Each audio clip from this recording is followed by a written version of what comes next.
Well, let's take a look at our franchise focus here and summarize Caleb Williams' day. He started off fast and then kind of struggled from there. Steven's pulling it up for Hogue. 285 yards. I don't know what the completion is. He was 25 of 38. Here, I'll read it for you. 25 of 38 for 285 yards. He did not throw a touchdown pass. Had the one interception down, which gave the Ravens the ball in their own red zone, which is painful. Yeah. QB rating of 77.2. Again, the numbers look pretty damn good. 25 of 38. That's not bad. 285 yards. You'll take that every single week. Obviously, you don't want that touchdown to interception ratio, but there was too much confusion, is how I would put it. They did not look in sync. And, intentional grounding, which was a little bit off. He did not look comfortable to me today, is how I would put it. Well, he looked great on the first couple drives. Incredible early. And I loved everything Ben Johnson was doing. He had Ozzie Trapillo out there doing some jumbo, play action out of the jumbo, lining him up as a fullback. A lot of those things were working, and then it just fizzled out.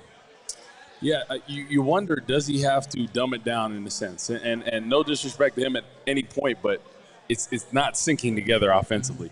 But do they have to simplify things? Do you have to get old school football a little bit until you can get more comfortable in the passing game?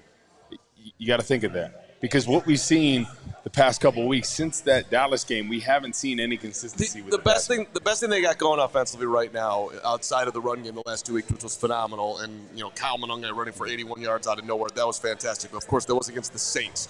So what has been consistent has been the connection with Rome, which is a huge thing, because they're both in year 2, and those two are on the same page. But there still has to be a whole lot more. DJ popped off for 73 yards, but one of those was a 42-yard play late in the game. Yeah, at the end of the day, I just think it's okay to have high expectations for Caleb Williams. He's the number 1 pick in the NFL draft 2 years ago, and now he's being coached by arguably one of the best play callers in the NFL, and he's not playing up to the standard. Were things off? Sure. Does he lock onto Rome a little too much? Sure. But the inaccuracies is the thing that I think has been most consistent throughout the year. At one point, you see, a sideline pass to DJ Moore, it's a little too high. You see one over the middle, a little too high. Off to the side. There's just too many instances where that happens. Now, when you make mistakes and now the Ravens are challenging you, then the bad decisions start to happen. The intentional groundings, as I continue to point out. The sliding before the half was a bad decision. I know he doesn't want to take the tackle there, trying to keep himself out of harm's way. He just run out of bounds, though. I have a bigger problem with the intentional grounding. I agree. That was bad.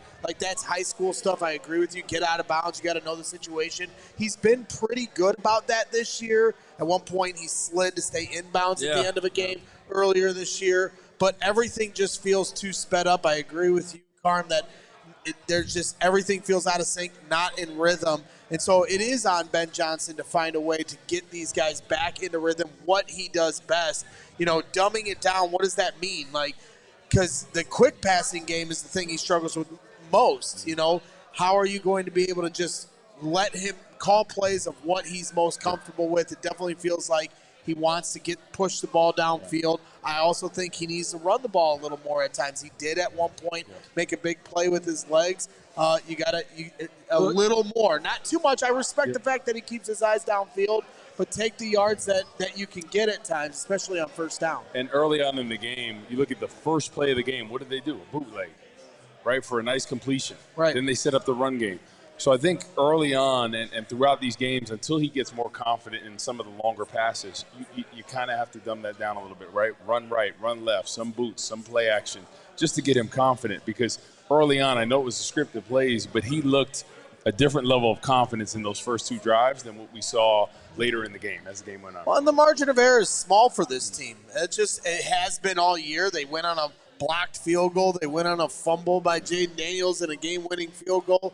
That their margin of error is small. And so when you are racking up 10-plus penalties a game, a lot of them coming on the offensive side of the ball, you are not going to win many football games. And then today, as we've been saying or predicting, the turnovers aren't always going to happen. The takeaways aren't always going to happen. You can't expect to get 3-4 turnovers every single game. It didn't today, so that meant the offense needed to execute much cleaner than they have in the last few games. They didn't. They lost. You know what's crazy, though? I think if Tremaine Edmonds doesn't tip that pass, sometimes you just get on. That's the turnover luck we talk about, right? And it's just like when I say like the law of averages, like sometimes it's just going to – because if he doesn't tip that, I think that's a house call for Kevin Byard. Because he had already read it. He was jumping it, and I think he was going to have that, catch it in stride, and maybe score on it. But you obviously don't blame Tremaine Edmonds for tipping, and he's just doing his job. But that's just sometimes the luck just kind of goes the other way. Yeah. And then, so do you guys think they have to be right now with the way the offense is set up, just be a run-first team, right? Really pound the rock, work that out, work play action off it. Just because it seems like in the passing game it's just not working correctly. Just the rhythm and the timing of that, and him and the receivers being on the same page. I don't have a popular take on that because look, you are trying to ultimately get to a point to win the Super Bowl. All right. I mean, it'd be sweet if the Bears made the playoffs this year. I'd love to see it. It'd be great for all of us here. And it'd be great for all Bears fans just to have the fun of a season. But you are trying to hit the ultimate point, which is win the whole thing, and to do that, to try to squeeze whatever you can out and maybe slow down the progress of Caleb. I'm not saying you got to go out there and have him throw it 45 times or whatever, but I wouldn't want to just let's turtle up the offense and try to see if we can win games. I mean, look, the Ravens did a good job of bottling down the run, and that's where I'm talking about like bye-week adjustments. They've obviously been watching the Bears very closely the last couple of weeks, so they can see exactly on tape how the Bears have gotten better on those combination blocks to get to the second level. And I thought that they adjusted very, very well to make sure that those linemen, if you notice, like when the Bears were trying to run it in between the tackles, those linemen weren't able to get off that initial block as much. They weren't getting as much penetration upfield or push upfield, I should say. And so I sometimes the other team makes good adjustments and plays like that. So I just think this looks different if Caleb's better on some of those inaccurate passes, and that's like I even go the second field goal of the game when they settled for it and they went up 6-0. I mean, that was a straight up miss on third down. Yeah. It's a pass that needs to be made, and if you make it, then it's maybe a touchdown at 10-0, and that feels completely different. And not only that, on one of the intentional groundings, the second one I believe, where he has a blitzer come off the edge. Colston Loveland is open on the left side, wide open, and he just decides to throw it away because he's trying to be responsible with the football. He's like, all right, this play's broken. I'm going to get it. But I'm sorry, maybe this is too lofty of an expectation, but I expect my quarterback to stand in there and make that throw, and he didn't even give Colston Loveland a chance. He's just throwing it away to dirt the play and go on to the next one. Instead, it becomes an intentional grounding. You got to stand in there and make that throw. There are also a couple times where he's not trusting that the blitz is going to get picked up. And I think from my standpoint, just watching how he's trying to operate, he's just trying to be responsible, but I think he's kind of overcorrecting a little bit there, and he needs to stand in the pocket and deliver some tougher throws. And, we've kicked around the penalty part of this, which is partly at times, at least on Caleb and getting the guys organized and false starts and whatnot. It's not entirely on him, obviously. But you just look at their numbers. 12 in week 1 against Minnesota, then 8 against Detroit, 6 against Dallas in the win. That was the least they had all year long. Nice job against Dallas.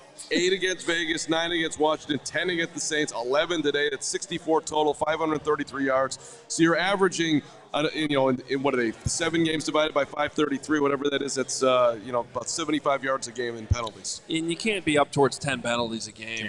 That's just unacceptable, and it has to be fixed immediately. You can't. You just can't be a good football. You can hover around 500. You can be playing, meaningful games in December, but you're not a real contender if you're consistently shooting yourselves in the foot that much.